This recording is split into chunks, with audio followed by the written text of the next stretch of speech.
welcome, a really warm welcome to this celebration of solutions for restoring and enhancing ecosystem vitality. We're going to be hearing a number of stories today from Australian nature-positive farmers, or regenerative farmers might be an expression you're familiar with. And they're going to be talking about how they've increased the ecological well-being on highly sensitive landscapes. Those of you who are not familiar with Australia, you might not realize that the landscape here is very sensitive. So it's a very interesting and special work that we're going to be witnessing. They don't have the deep soils here that those of you who are in Europe are used to. And at the same time, these farmers are growing high quality, nutrient dense foods. So they're going to be talking to us about what they've been doing to create this ecological improvement and quality food. Just by way of introduction, I'm Sarah McCrum. I'm a co-founder and also a member of Bright Green Mutual. And it's through Bright Green Mutual that we've organized this celebration. What we do is enable visionary investors and philanthropists to contribute to restoring ecological vitality by investing in nature-positive farming. There's a really profound change going on in agriculture that is transforming our landscapes. It's also transforming rural families and rural communities. But of course, it reaches way beyond the farm and the local area because it's also changing the quality of our food. And anyone here who's lucky enough to actually eat food that is being grown in a nature-positive way or a regenerative way will know the enormous difference it makes to the quality and the actual nutrition that you receive from the food. It is immediately apparent when you grow food and eat food that was grown in the natural way, in the way that it always has been grown until more recently. And of course, ultimately that impacts our health and well-being. So that's what our focus is today. And I'm going to be introducing you to some of my fellow members of Bright Green Mutual, who are all nature-positive farmers. And they're going to share with you how they've led the way in this transformation. They are all innovators. They've been the pioneers of regenerative farming in this country. It hasn't always been welcomed by their peers, but they have carved the path so that other people can follow. And so they're going to show you what they've been doing and why this is so significant for all of us. We're going to start, I'm just going to get my slides. We're going to start with Garlone and Jamie. Just give me one moment to open the slides here. Actually, Garlone, why don't you introduce yourself first of all, and then I'll show the slides so that everybody can see who you are. We don't just want to see the pictures. Hello, everyone. It's lovely to be here, and it just feels lovely. Thank you for the opportunity to meet you all.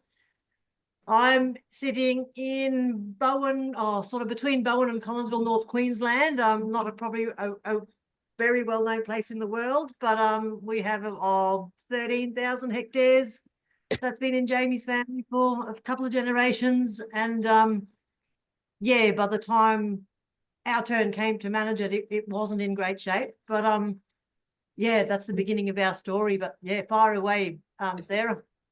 Well, shall I get the slides up? Because your first slide actually shows a picture of where you were when you started, I think. So just give me a moment to get that started.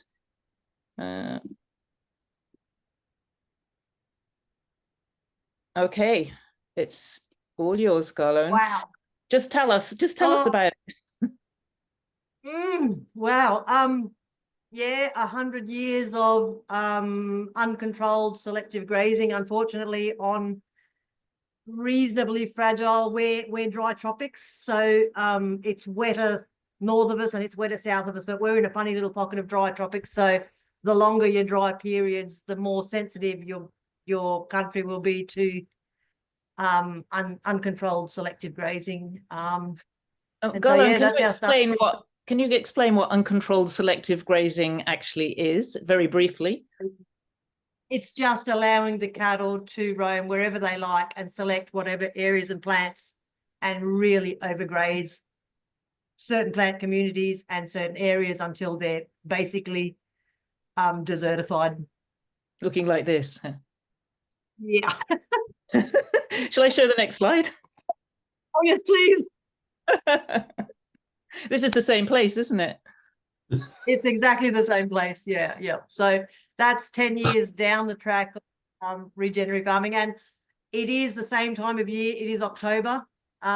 It's easy to take a shot, at the end of the dry season and one, in the middle of the wet season, and you think, but this is literally completely the same time of year in October, which is sort of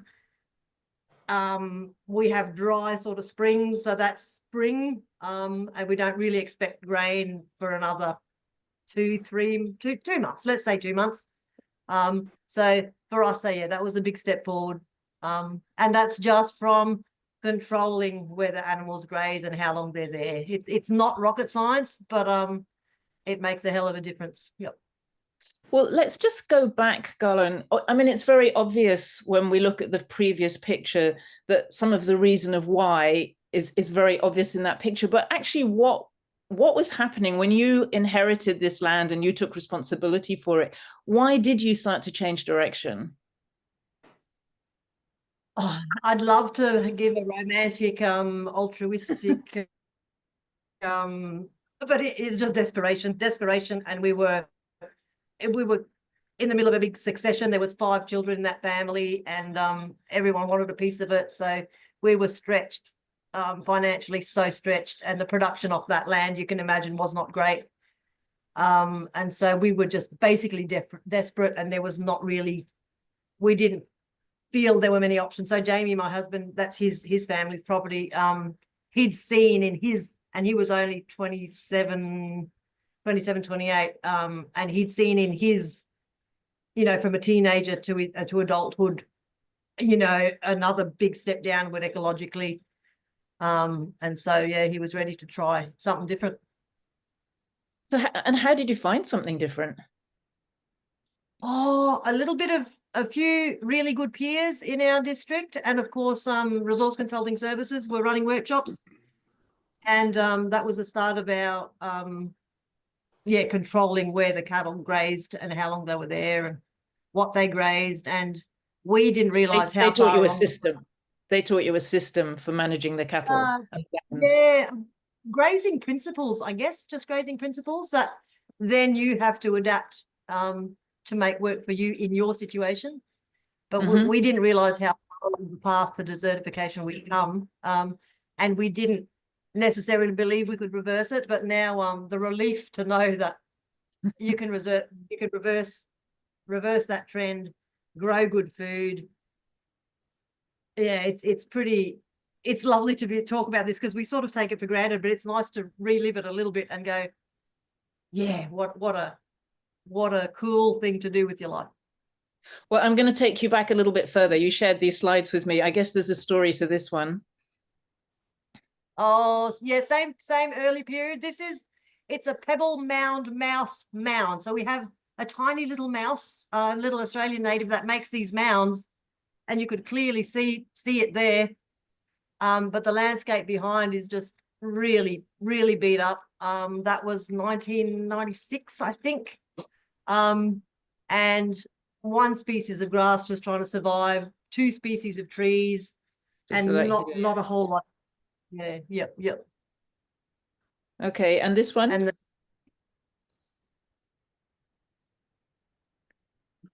next one. Yeah, so unfortunately it's not quite the right angle, but the pebble mound mouse is there in the center. Is that it? And that's it right there. Yeah, but of course the angle's different, but the diversity of plants and of course fauna there now is sort of nothing short of amazing, considering where we started. And it's just a testament to, the resilience of nature, if you will just let it do what it wants to do, needs to do. Yeah, it's pretty amazing, actually. Could you share a couple of key principles that have guided you in order to make that change?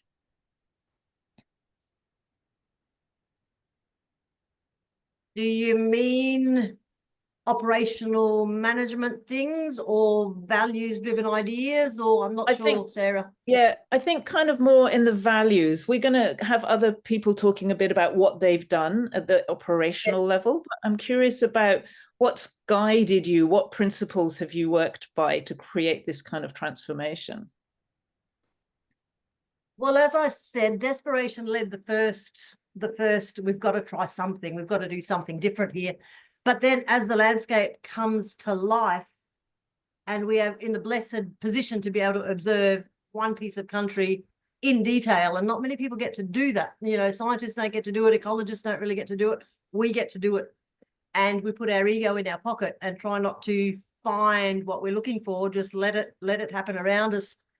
And then so the why then becomes, oh my goodness, there is a massive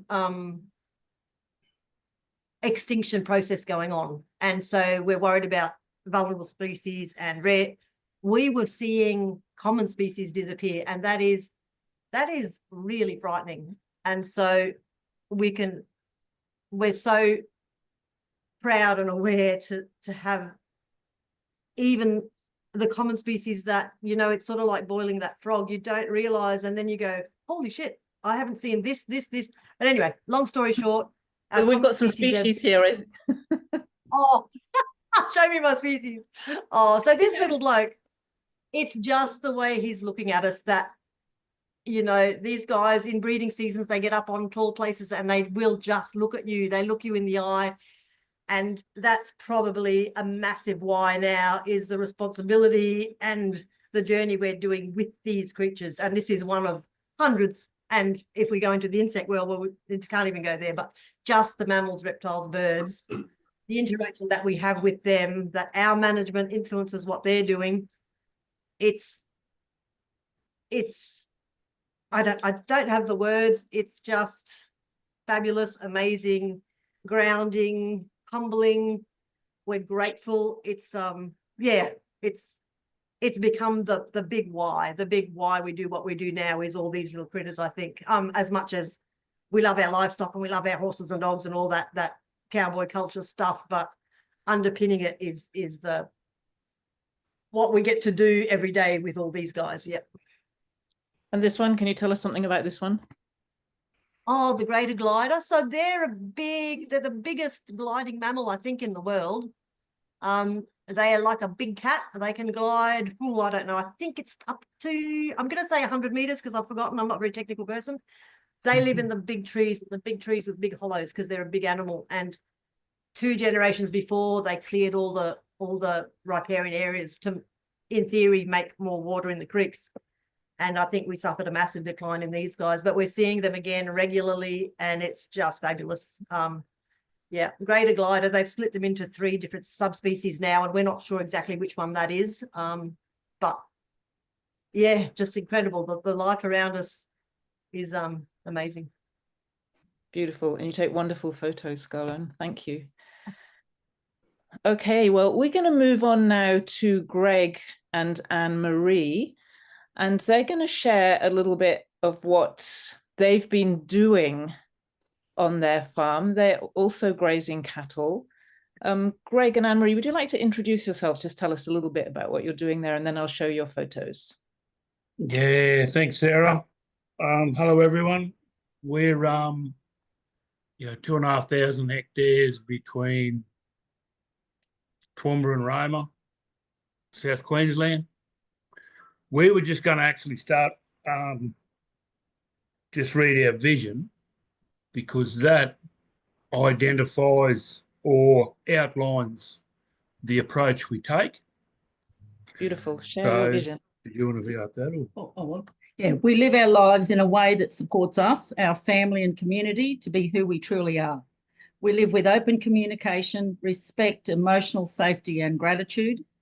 We are caretakers of an ancient land and live respectfully within this environment, with specific focus on content people and animals, biodiversity and healthy soils. We have financial security, therefore the freedom to choose how we achieve the above. So Beautiful.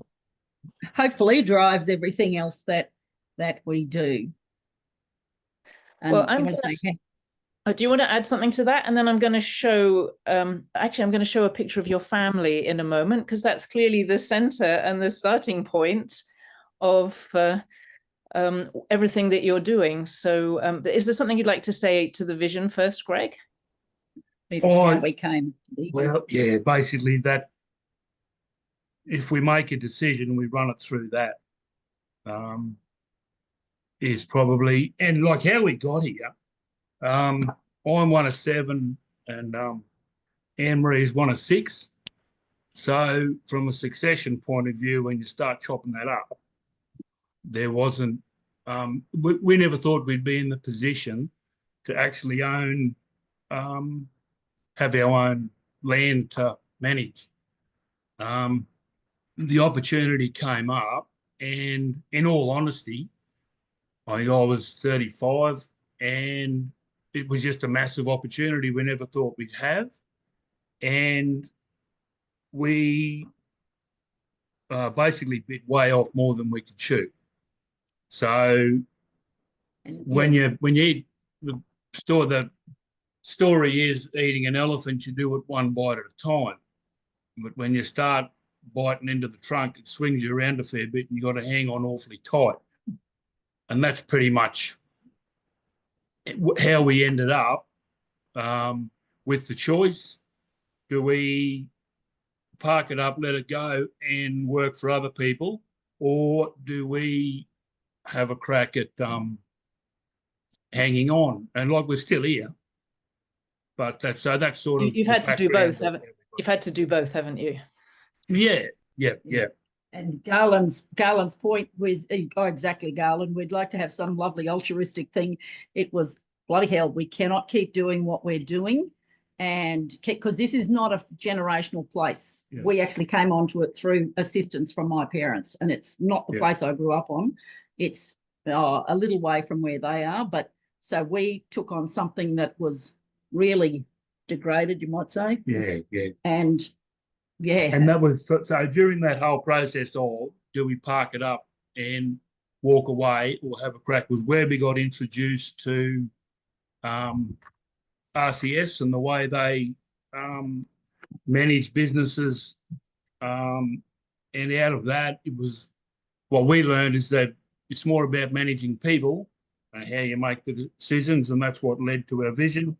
And so yeah, that's basically background to it. And one of our first meetings, I'll never forget, Terry McCosker said to us, because we dodged and didn't want to do it and all the rest, and Terry said, it takes a bit to turn a ship around, but you can always turn a ship around. And I've said to him, I've never forgotten that. So there's a question here from Paul, who is RCS? RCS, the Resource Consulting Services Australia, but they're much more than their name, I would say. Greg, do you want to say briefly who they are, at least for you? So we got introduced to it. They run a course, 7-day course, which looks intensively at how you run your business, but it includes business management, people management, finance management, but the important stuff was the grazing management and using animals to manage your landscape in a way that actually improves the landscape health to a point where you can you're basically creating a healthy landscape with healthy animals on it. And that just really inspired us to do, we're more than just trying to make money out of cattle. We can actually manage something and improve where we live. So all the farmers that you are going to meet today came to Bright Green Mutual through RCS. RCS was our first partner in business, and they've been hugely influential in everything that we're doing. And I'm hoping that later you'll hear from Terry, who has led RCS for 40 years now and has been extraordinarily influential in Australia in changing farming. I'm hoping he's going to be here. He said he would not be able to come to the beginning.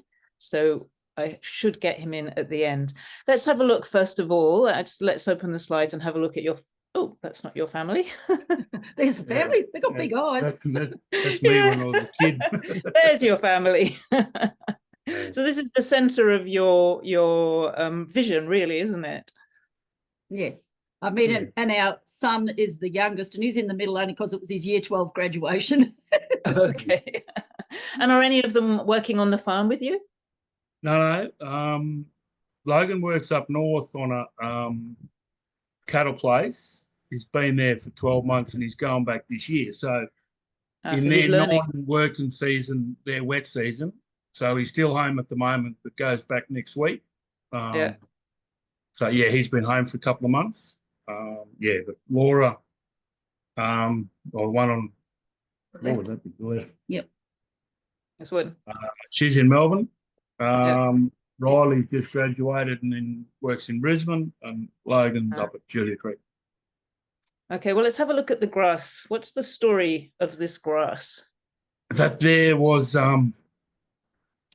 it's a forest bluegrass, and we'd never had it here until we changed the way we focusing on the landscape, and our main driver for that was to maintain ground cover.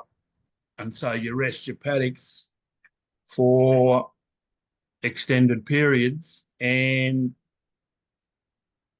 about, say 8 years ago, we noticed this this grass, and so that's how we've been able to when you see that, you know you're on the right track. It looks like there's a lot of there that turns up. There's a lot of it there, isn't there? Oh, there is in that photo. That's right, and there's more of it. We're noticing more of it as the years go on. But so that's just a real, it's a real boost to your ego, that, when you notice that. And when Logan sat in it, Logan just fell back almost like a feather bed, almost in this sea of grass. And we've had one of the RCS consultants, Raymond, come and actually do grass identification with us, and the amount of species. And we went with him and labelled everything, and I've got photos of all that. I mean, not on here, but we could see the variety and the, phenomenal how all these species that we've not seen before. That's amazing, really amazing. I think there's one more picture here. What's this one about? Oh, that's Victor Stephenson, a Aboriginal fire practitioner, I suppose you'd call it. We had him come to home here to run some workshops, and probably the reason we put that in there is we've tried all along to be open to anything, and to see,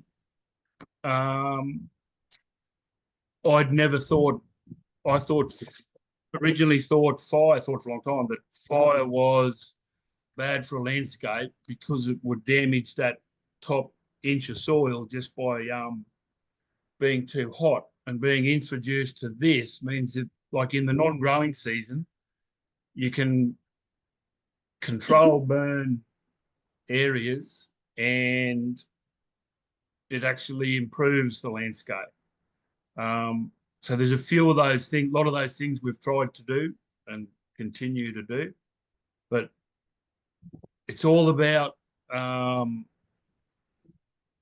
focusing on the landscape, not focusing on the animals on it.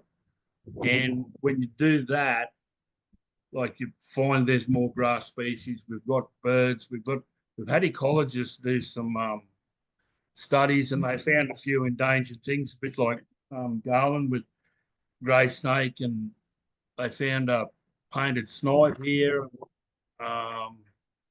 We get the glossy black cockatoos, and it's just it really is good for the soul to see that stuff, because that they're happy to be here. That's wonderful. Thank you so much for sharing that. Let's come back here, and we're going to meet Ross now. Ross is doing completely different kind of farming. He has a permaculture farm. Ross, would you like to tell us a little bit about your story and how you got started with this? Yeah, hello everyone. Thanks. I feel quite honoured to be here talking today. My journey, brought up on a dairy farm, 11 children, no money, but we grew our own food, and left home at 15 in school and went out in the world and played sport, started coaching rugby league at a very young age. Went right to the Super League level in the UK and Queensland, and Dolphins here in Queensland to a premiership. And also studied financial planning, had a financial planning business for 11 years, and then got into real estate. And my family and I, my wife and my 2 children, started O'Reilly's Real Estate in Yeppoon here, and we did very well in the years from 2003 leading up to right through for 15 years. And in all of that, I was introduced to permaculture by a friend, and who just did a course. And so I signed up and I went and did a permaculture design course. And the ethics of permaculture, of earth care, people care, fair share, and future care, really hooked me in. And from there, it became a real focus and something that I really believed in, and I'm very passionate about it. In our world today, like, it's not sustainable, the way that we are living, the way that we're growing our food, the way that we're treating our landscape. And for us here, our Great Barrier Reef just off the coast. So we acquired a 140-acre property. Oh, I think I have to show a picture. Yep. I think this is, oops, I think this is going to be an early picture of what you bought, isn't it? Yeah, that's a fairly early picture there.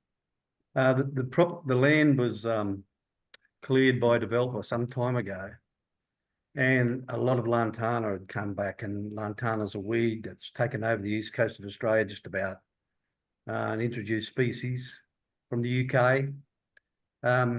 So there's no fences, no roads, no buildings, 140-acre block, and we set about creating this permaculture farm.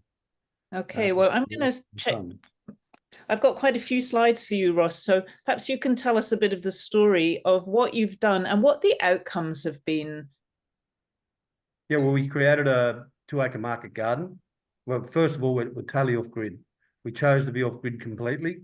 We have all our own energy, all solar and gravity we use. And we've got our own water. We've got dam water, bore water, and we certainly harvest all our rainwater. And we've created a 2-acre market garden, 2-acre food forest.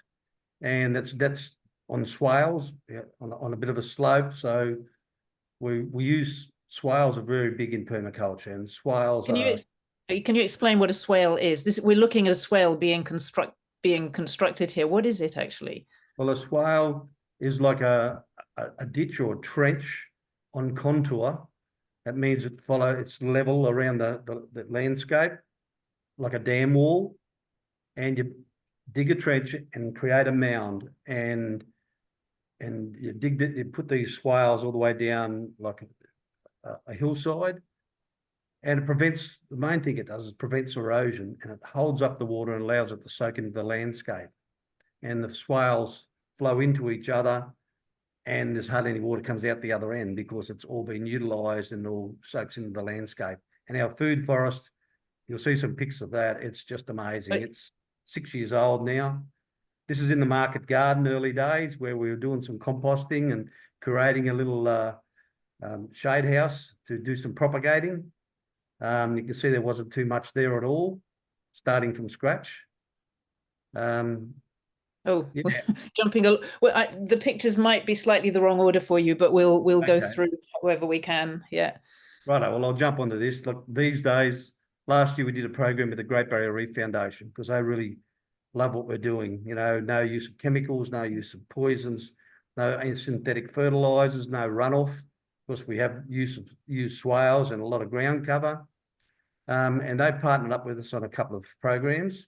This one, we had 835 high school students just from our local area come through between March and October last year. And the phone's ringing off the hook this year, trying to fit them all in, all the schools, and now want to send more grades. And we get them there, and I do the introduction. I say, look, you know that my generation, the generation before me, haven't done a great job in managing our landscape. And what we've got here, we've created this, a bit of the old, where to show you how things used to be done and to prove to you that things can still be done this way. Just working with Mother Nature, using natural systems to produce our food and also to grow our livestock. And all the kids are on it. You know, they know we need some change. We need to turn the big ship around, as Terry says. And we're doing our bit to do that. And education has become something very big on our farm and something that we love to do. And next week, we've got 2 schools coming through, and then we take them to give them an hour and a half, 2-hour tour through our farm, and then we take them to our restaurant, which is Beaches in the harbour, which is only 4 kilometres away, the beach. And we serve them a farm-to-table meal. And one of those groups is 100 students coming through next week. This is the market garden. That's fairly early days, that pick. The market garden's developed a lot since then. You can see a little building in the background there, up on stilts. That started a special needs school in Rockhampton, and they bring their students down. And when they got to a stage of building their school, they gave us that building. They just had to get it transferred down. And we've got it engineered. So we're going to, when we have the funds, we're going to build in underneath and create a really good multi-purpose room, an education room for the schools, a conference room, a wellness room for wellness retreats that we've been running for a long time. Yeah, so there's that was a really good pickup. Mm.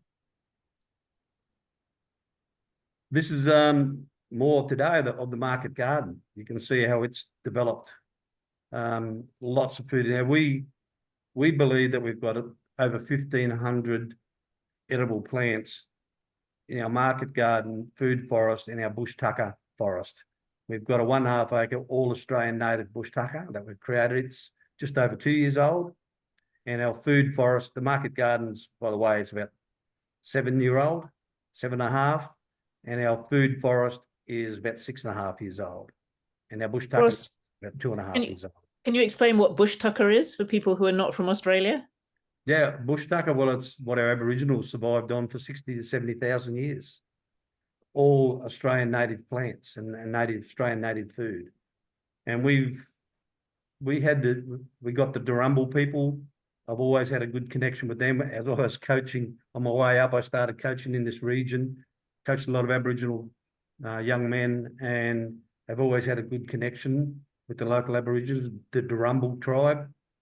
And we've involved them right from day one. And we've done a lot of smoking ceremonies and getting permission of the ancestral spirits to do what we're doing on the land, and did a lot of courses with RCS on subtle energies, which has been great.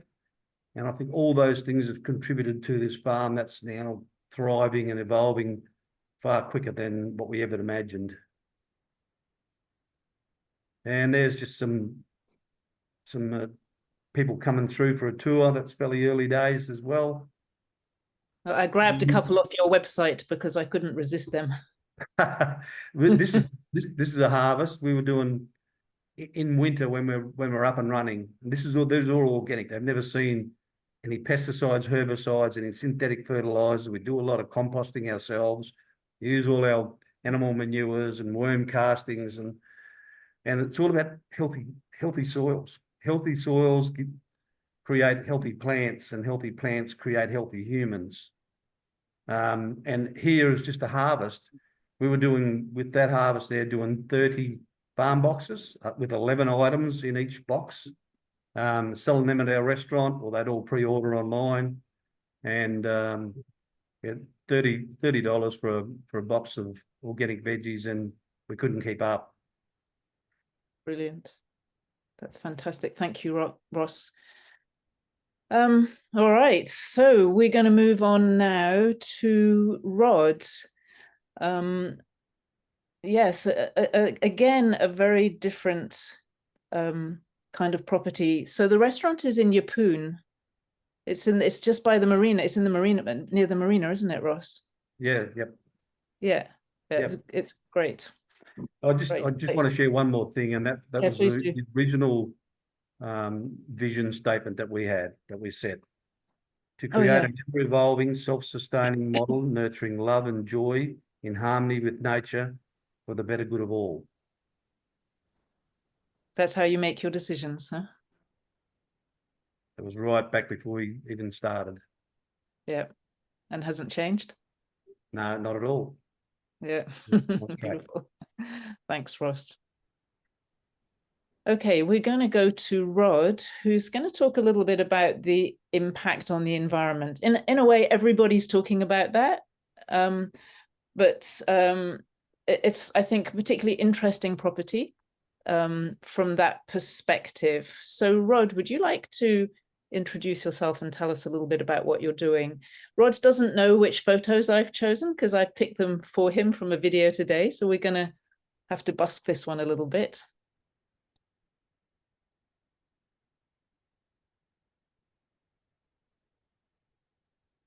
Have you unmuted yourself, Rod? We're not hearing you. Yep. So thank you, Sarah. There we go. I feel a little bit inferior after listening to Ross. Our business, I think, appears to be less complicated, but it's probably complicated in its own way. We live in central western New South Wales, on the Macquarie River floodplain. We have 4,500 hectares. My wife Kate's family have been here for about 130 years, so I think Kate is a fourth generation owner of this property. The biggest change that we have been, if you want to call it, regeneratively managing for about 30 years now. We worked with RCS.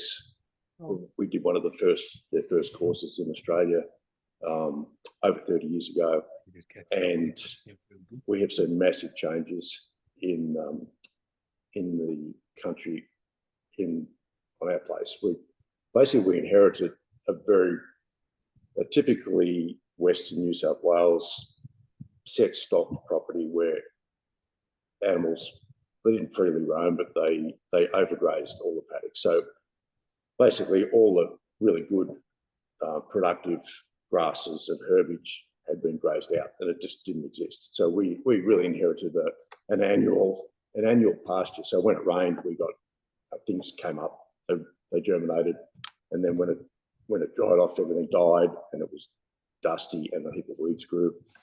And the biggest change we've seen is being able to control the animals on small areas. We've actually split our property up into 160 paddocks. And the interesting thing is, at one place in time, only between 2 and 8% of our property has been grazed at once. So every 90% or 92% of the places is being rested at one time, which is giving the nature a chance to do what it normally wants to bloody do. And traditionally in the past, we've been battling against nature, which in hindsight isn't a really smart thing to do. So now, show a photo, Rod. I'd love to show, because I think we've got some beautiful aerial photos at the beginning here, and so you can tell this a bit of the story around this, because this is your property, isn't it? yes, it is, and you can see it's extremely flat. In the distance is a lot of farming country, a lot of irrigation.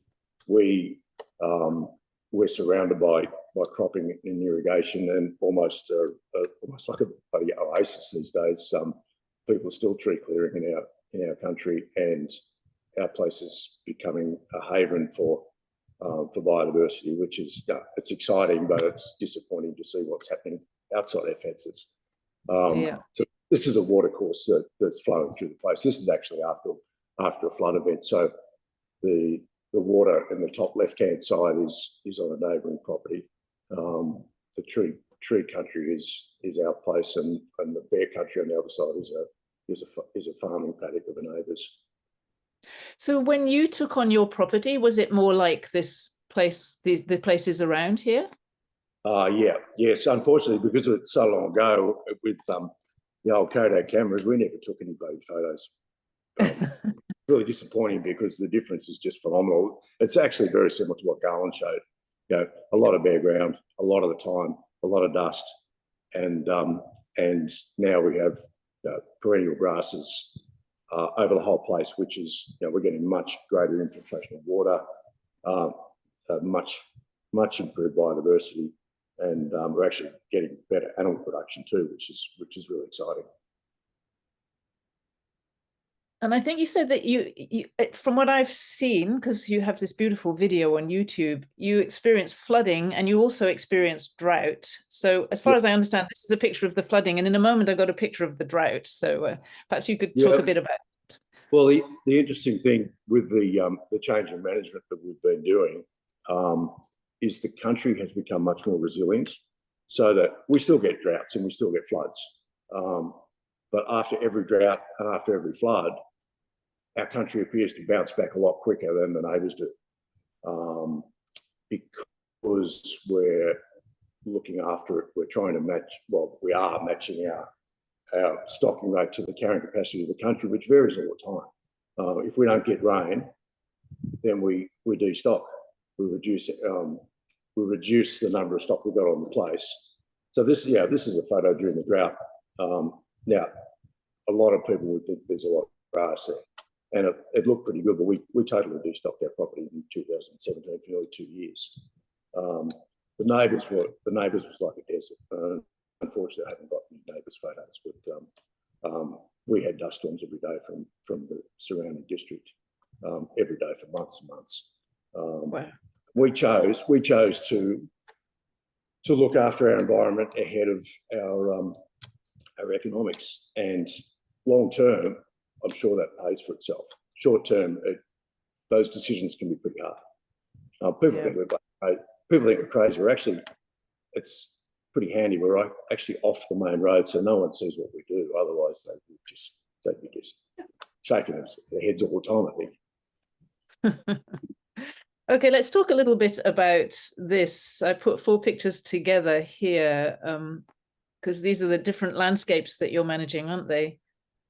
Yeah, we have several different types of landscapes on the place, and I think we've identified 127 different bird species on the property. They're thriving, and we do have a lot of river red gum forest. We actually have probably the largest amount of river red gum forest left in the Macquarie Valley, because it's ideal irrigation. Is this on the top right? Yes, that's black wattle and river red gum. They're obviously only small trees. It's actually quite interesting. We've just had we've been doing some work with the farming for the future, and we've just had a report done by them, which showed that we're significantly carbon positive, which actually means we're sequestering a lot more carbon than we're actually emitting. And we haven't gone out of our way to do that deliberately. And that is not actually accounting for the grasses and the carbon sequestration of grass. It's just in the trees, and it's accounting for all our outputs, the fuel, the transport used to offload cattle and all that sort of thing. But that's pretty exciting. That's actually I think that's really significant, isn't it? Because I've heard people talking recently about cattle farming being carbon negative. Yeah, well, if you can tweak your place and match your stock rate and carrying capacity, offload stock when it's dry, utilize the grass, turn it into mulch, and improve your carbon in the soil, you can be quite easily carbon positive. It's interesting. A lot of people carbon farming is becoming quite an issue these days, and we've signed up for a carbon project, but just knowing that we're carbon positive is pretty exciting. Yeah. You know, Here are some of the beds. whether we get compensated for that or not, it doesn't really matter because it's helping out. You know, the more carbon we have in our soil, the more water we can hold in our soil, and the more productive we can be as well. So it's a win-win. Yeah, there's just these are your birds. I mean, this. Yeah. Some of this was taken in a flood time. Obviously, the cormorants on the top left, because we're ephemeral wetland in our river country. At the moment, it's very dry, but then we're just upstream of the Macquarie marshes, so we act as a bit of a filter. Water coming onto our place goes into the marshes in wet times, and we also, you know, we don't do there's not a lot of bird breeding on our place, but there's a lot of bird feeding. We supply a lot of feed for the birds, which is, yeah, it's pretty exciting. I mean, we live for our environment. The cattle are a tool to help us improve our environment. Oops, let's just come back to you, Rod. I'd love to ask you also just a little bit about the financial side. Like, what difference would it make to you if there was more money available for this kind of work? The simple answer to that, Sarah, is we are desperate to be able to replicate it elsewhere. It would be so. I mean, we wouldn't go out and buy a bloody boat or, you know, go on holidays or something like that. Our daughter Sally has joined the business this year, which is really exciting, and she's going really well. Our property is not a huge business, but to be able to show that we can do it elsewhere and give Sally the opportunity to do that would be absolutely amazing.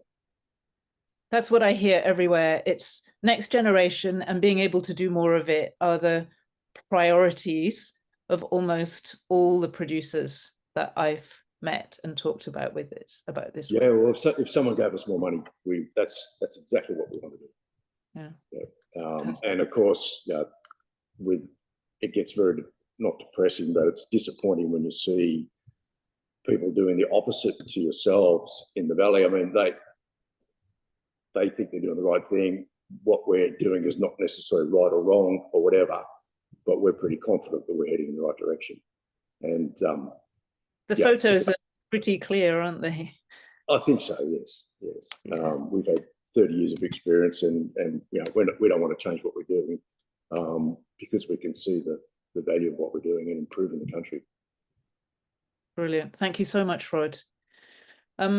What I'd like to do now, our last producer, I'm going to play a short video of him first of all, but I think he is here. He wasn't sure if he would be able to have good enough internet. So I'm going to play a short video and then ask him to speak as well. I don't have any other photos except this video.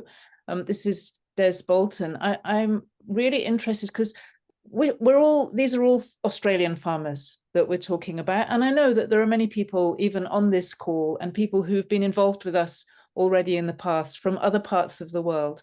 And the question is, there are two questions really, is what difference does Australia make to anywhere else in the world? And the other question is, when's this going to come to our part of the world? I'm not going to answer that question, the second question today. That's for another conversation. But I think that it is really important to get some picture of the bigger impact of this approach to farming beyond just the local or just even the country. So I've asked Des to talk about the big why of regenerative farming, and we'll start with this video, and then hopefully he'll be able to speak for himself. I've got the spinning ball for a moment. Hopefully that will clear. Come on.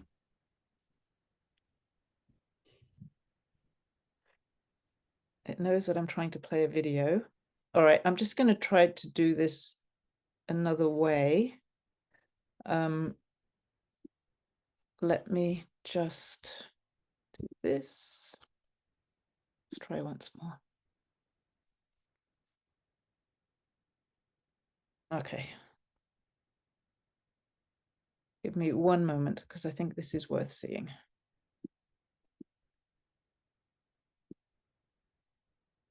No, my system is not liking this, and now I've lost everybody on Zoom. Hold on.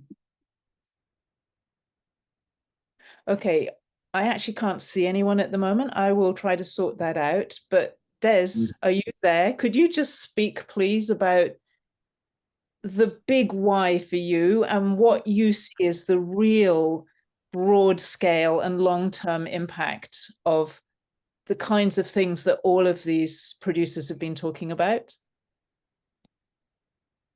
Yes, g'day everybody. Just forgive me, I'm away at the moment. I'm in the US, seeing a son here that's working in the same sort of field. The big why for all of us, and you've heard all the other producers, is that we are making a difference, and as making a difference for the betterment of the planet. For us, we on a daily basis we get an opportunity to see more healthy plants, more healthy animals, and then ultimately we're seeing more healthy people, and that is going somewhere. And obviously it's one of those spheres of influence where we're at the moment where we can see a difference on our properties, and then we get an opportunity to share that information with others. In the short term, within the Greens group that we get an opportunity to share knowledge and experience, and there's new learnings coming all the time. And then over time, we're actually getting an opportunity to learn more. And with that, we can share more. And that in turn makes a difference to our neighbours and others across Australia. And then ultimately, it'll end up overseas. But it is already. People are ringing and talking to us. I think the whole group in our bright greens are probably known internationally at this point in time. And people are asking us to share that information. And the beauty of being part of our group is we have an opportunity to learn more because of that expertise that's in the group that we've had, as we've just heard, 30 years of experience. And that increasing knowledge we get a chance to share with others. And it starts exponentially, doesn't it? As we share more, others take it on and it moves on from there. And we have the opportunity where we can see the differences within our own properties, and we know that difference when you join on with the neighbour is another increase, and that has those big impacts like climate. We know we can change the temperature across our land, and we see it every day just walking from a bare paddock or a bare piece of road and walk out into our paddocks. We can see that temperature change, that climate change. And, ultimately we end up with that change with healthy people because we're producing healthy food. I think that's the great opportunity we have in our group of Bright Greens, that we get an opportunity to change those around us and for the betterment of the planet at the end of the day. Imagine the opportunity where you eat and know that you're contributing to the benefit of all that animals and ecology that you see out there, and you're having a better planet that is more resilient over time. I think that's the great thing for us, is that we're going to have something to hand on to this next generation. And hopefully that grows so that we can hand it on to the rest of the next group of humans that takes over this planet. It's pretty simple stuff, really. Thank you very much, Des. I am on my phone now because my computer completely froze. So it's just restarting. So I'll probably come back in there that way in a few minutes. I'm just looking at the time. I'm not able to see. Let me just see. Is Terry here or not? Because if Terry's here, I would love him. No, it looks like he's not here. So Terry McCosker has been mentioned several times because he is the person. Are you there? Is there? Yeah, Oh, I'm here. Terry, amazing. I was about to say something about the conversation we had earlier today. So Terry, I'm just trying to fix my computer. I don't know how much you've heard, but we've had just an incredible description of the work that all these producers have been doing, very clearly, very inspired by your leadership through decades.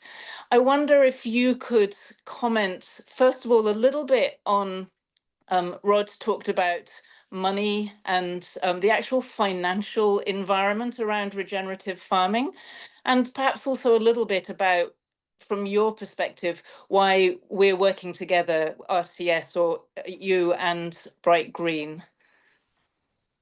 Thanks, Sarah. I certainly caught Rod and Des there, and it's always actually gratifying to hear the stories, even though we've been hearing some of those stories now for a very long time. And I've just been the last couple of weeks on a film sort of presentation tour with a guy called Peter Beek from the US, who's developed a couple of series of documentaries called Roots So Deep. And it was actually really, really interesting watching those videos. And what they've done in the US is actually put some science behind what we're seeing. And the last of his documentaries actually reports on some of the science. And his website has got, I think I can't remember now, 13 or something like that, or 17 publications of the science around what we do. And it was really interesting to see that what they did was paired sites. So they looked at producers who were down this regenerative track. And just an aside, I was talking to my marketing person today, and she said that the word regenerative agriculture now has shown up. It's increasing as a search words. It's increased 600% year on year since about 2017 or 18. So it's on the rise, and that's obviously not just coming from the farming community. But one of the things where they compared these neighbours and conventional farmers versus regenerative. And at the end, when the research results were presented to the conventional farmers, 4 out of 5 of them started to change. And one of the things that changed them was actually bird counts. They found on one farm, for example, that there was absolutely no birds on one farm at all, and the neighbouring farm had heaps. And but there was just some really interesting data that backs up what we've been seeing for a very, very long time. I think what does Love to offer? I think it's the Bright Greens. It's a couple of things. It's a reward, because for farmers to get rewarded for this, they actually have to have done it the way Bright Greens operate. It's not, you're not getting something for that you're going to do. You're actually getting something for what you have done. And I think that's significant. So it's a reward. And I think that in speaking to a lot of people, probably hundreds, about this sort of stuff over the last few years, there's most of the reasons for wanting to do this are long term. It's to be able to bring the next generation in, as Rod says, and that's a big one through a lot of farms. It's also for those who the property might be small, but the next generation wants to come in. It's an opportunity to buy more land and do the same again. And I think a lot of people that if there was decent money in this, would actually go and buy another place and start again, or put another child on it, or expand in that sort of way. So I think that the reward is it's a reward, but secondly, it's an incentive.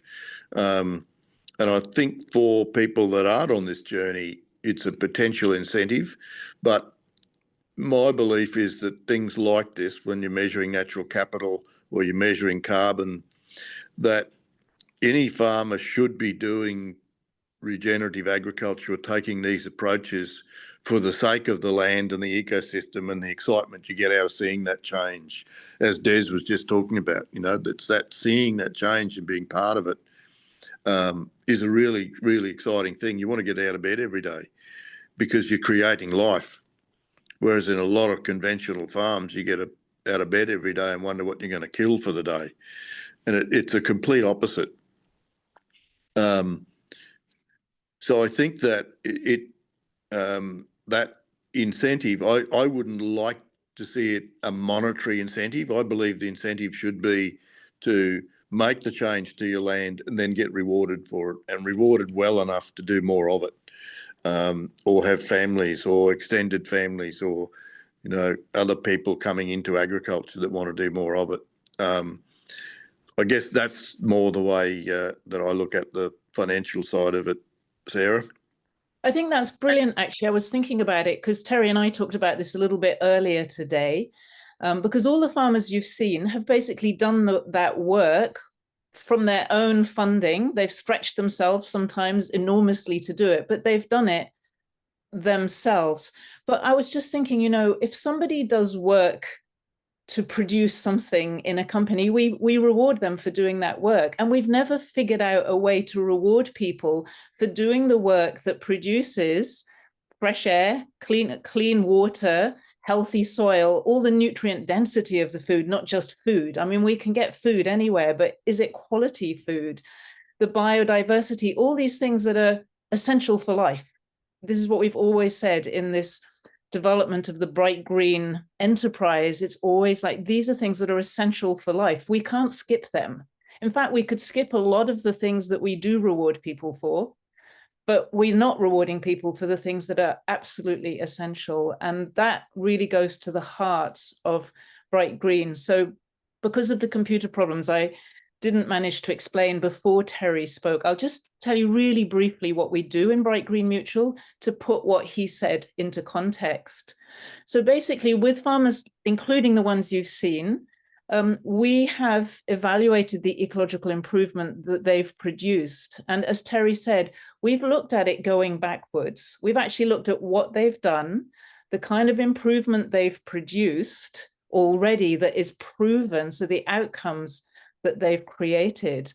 And then we've given them a score for that and developed an innovative system for basically valuing that work, saying this is really valuable and this does deserve to be rewarded. It shouldn't just be done for no reward as if it doesn't count. It should be part of our economy. And so what we then do is we turn that value into what we call bright greens. Bright greens are digital tokens. The thing about a digital token is it allows you to, it kind of represents that ecological work doing and enables it to be sold without selling the farm, without selling the trees, without, you know, normally we have to sell things and then they move hands. Here, the farm, the ecology, the ecosystem stay in place, but we can use tokenization of that value to enable transfers to happen. There's a whole big story there, which I'm not going to explain in any detail here, but we'll do in future webinars. And so we create these tokens called bright greens, and then we can sell the bright greens to investors who want to contribute to ecosystem vitality and restoration, the kind of work that we've been seeing today. So that completes the presentation of this really remarkable and beautiful and heart-opening work. It's every time I hear these kinds of stories, it just makes me feel like this is life. This is human beings doing what human beings are made for. It feels so natural to me and so very right. And I'm so grateful that you were able to show up today, the producers, to share this with us. What I want to do is see if there are any questions or if there's anything you'd like to ask those producers or ask Terry or ask me. There are other members of Bright Green Mutual here. Or if there's anything you'd like to discuss, we're happy to stay on for a while and just continue or turn it into a little bit of a discussion. So if there is something, then please raise your hand. Use the tab at the bottom of the screen, which says raise hand. If you can't find that, you might find it under the React tab, or unmute yourself. I will see you. And let's just see if there are any questions, if there's anything that's come up for you as you've been watching these presentations.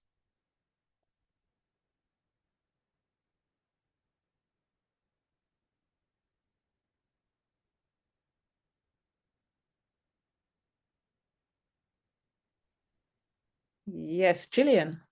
Hi, Sarah. Hi, Gillian. Hello. Just wondering, is there any allocation of green tokens or digital tags yet, or is it still in the development stage? No, we have bright greens already. Yeah. And is there any people buying them? Yes, so we worked with 23 producers in the first round. And so they're the ones who've had bright greens that have been through the whole evaluation system. We've sold about 80,000 of the bright greens. We sell them at $5.50 each, Australian dollars. So we've sold a little over 80,000 so far. And now we're just doing a kind of a new launch. We had what I call a soft launch before, and now we're beginning to move into kind of our main launch. And so, yes, they're about to become available for sale again. So how many producers have you got? You've still got the original 23, or you've got others who've had another round?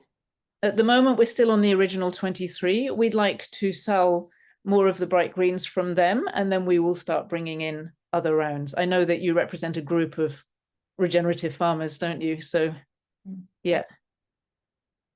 We don't know exactly the timing yet, but we will we'll be developing all of that kind of stuff over the next few months, so to make that clearer. Thank you. Thank you, Gillian. Any other questions?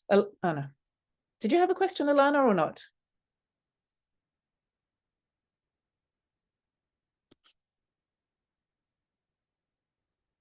Okay, well, in that case, if you do have questions or questions come up after, you're welcome to email.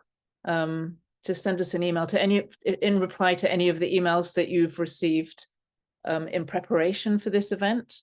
Thank you very much for joining us. It's so nice to simply share this good news, real good news of real transformation that's happened. It's like it hasn't taken decades and decades. It's happened actually over a relatively short time. I didn't ask anybody to say how long it had taken, but I know from some of the stories I've heard that where it took a long time the first time, it's much quicker the second time once people have got used to it. Terry, have you got something you could say about that? Because I think speed, you know, we're often told the story these days that everything is ruined and it's impossible to recover. And what we're hearing is the story that it is possible to recover from real desert situations. So I'd love to hear, Terry, your hand went up. I don't know if that was intentional, but maybe you could speak about this. That was unintentional. I was just trying to clap, you know. Oh, to clap. Well, it's nice to see your face. Can you say something about that anyway? How long does it take? Generally, you see significant changes within about 5 years. Sometimes you can start to see things happen in, you know, you'll start to see stuff sometimes within 6 months, but real shift is very measurable and visible within 5 years. And pretty well any environment. I've studied this stuff all over the world in country that goes under snow for 5 months of the year, right through to deserts in South Africa that get 6 inches of rain. And the principles work in every environment when they're applied. Brilliant. So, it just shows what's possible. I think it's really important that we share these kinds of examples because so many people never see this kind of thing. Grant. No, the questions are coming. Thank you, Terry. Bye. Yes, look, thank you to everybody. Thank you for organising this, Sarah. I'm quite excited. I just wanted to know the where we connect, the website, etc. Can you put that on the chat? Yes. So I will put that. We're just in the middle of changing our website. So what I'm going to put now is the new one. there is something there. It's going to change quite a bit, literally in the next few days. So brightgreens.io is going to be the place to go to for everything about what we're doing. Some of you may have been familiar with us being called Love to be Bright Green before. We found that most people forgot our name. They'd say love to green, love bright, bright green, love. We got so many different variations, we decided to simplify it.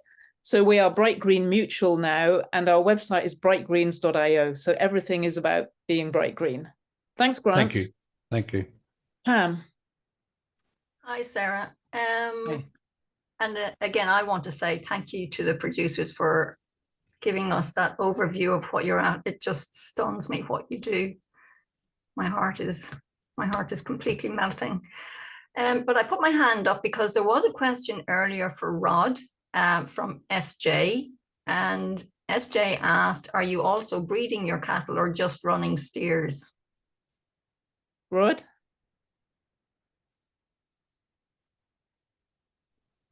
Yeah, great question. We're doing both.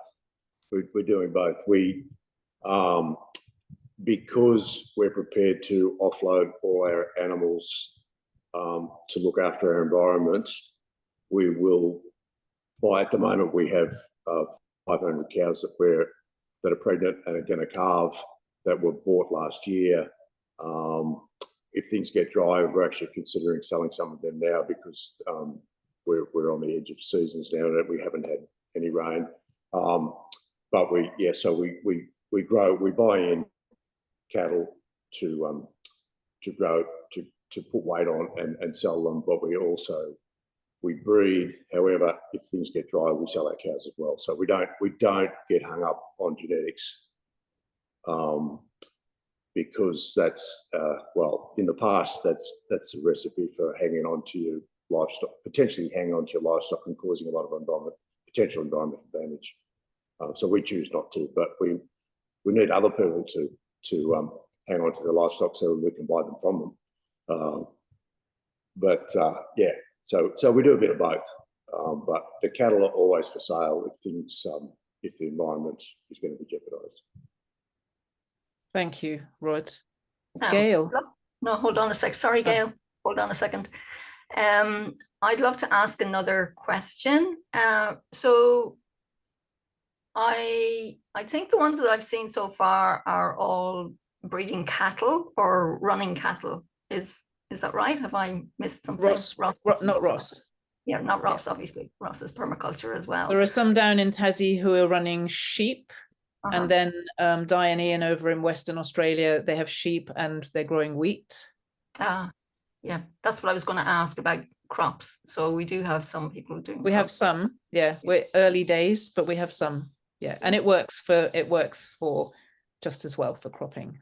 Oh yeah, Can I just say something as well? We do opportunity trade lambs in winter if the season's with us. We've deliberately chosen to go from a predominantly sheep place to a cattle place. Cattle graze a lot higher than sheep do, and with sheep, I mean, the principles are perfectly fine with sheep. It's a lot easier to stuff things up with sheep if you're not adherent to your principles. So we're not really that smart. So we chose to do an enterprise that potentially is not going to cause as much damage so quickly. If that makes sense. Yeah, thanks for that. And that's because of the hooves being smaller or something, is it? Yeah, just on our farm, we have cattle, sheep, pigs, chickens, ducks, turkeys, geese, all free ranging and all living together. And they're all organic. They've seen no vaccinations, no drenching, a lot of biodiversity on our property, a lot of plants that we put, medicinal plants we put in there. They know what to eat. They know what to go and eat to keep themselves healthy. And when we have them processed, we have them thoroughly checked out and no worms, no nothing, and just shows that, Mother Nature can take care of it. Thank you. And let's go to Gail. Thank you. Thank you, everybody. It's been amazing to see. I'd like, my question is about, I get so eager to put, I want more money for these producers to be able to expand. It's so exciting, you know, the kids are wanting to do this. Let's help them. I'm wondering if the whole, the bright green token thing is obviously foreign to a lot of people. How can that quickly get, I mean, I have a few, how do we get more money into this situation quickly? Obviously big investors, get them on board would be a good thing, but are there many people that can just buy more? How can we, as quick as possible, get more money into this? I think one of the ways, Gail, is to find the people who influence lots of people who have big communities who really, really care about this. Yeah. And get their communities excited about it. Not the influencers who are all about looking pretty on Instagram, not that type of influencer, but influencers, I think, both in the crypto world, in the token world, and also in the non-token world, but who really care a lot about this. I think that would be very valuable in terms of kind of expanding it in the way that we've started. We are looking at how to get on board with companies. There's work that we need to do to prepare for that. It's a long sales cycle. It's much more involved work. They have big due diligence processes. So we will be building that as we go along. And Mike, I don't know if you saw him right at the beginning, he might speak now. He's the new chair of our board. Well, not so new, since the end of August, but he has a lot of experience in the corporate and institutional world. So Mike, is there something you can say to Gail? I mean, thanks, Gail. Yeah, I guess as Sarah's alluded to, I mean, there is a longer term strategy here, and it really comes in 3 segments. What we're trying to do here is build the base, inspirational, sort of aspirational investors, I should say, people with vision. Philanthropy comes into it. It's invariably retail, and that's where the message is going out at the moment. Once you build the base, you can start to appeal to, more rigorous impact investors that might want, greater levels of detail. And to do that, we need more company infrastructure, if you like. We're running pretty lean at the moment.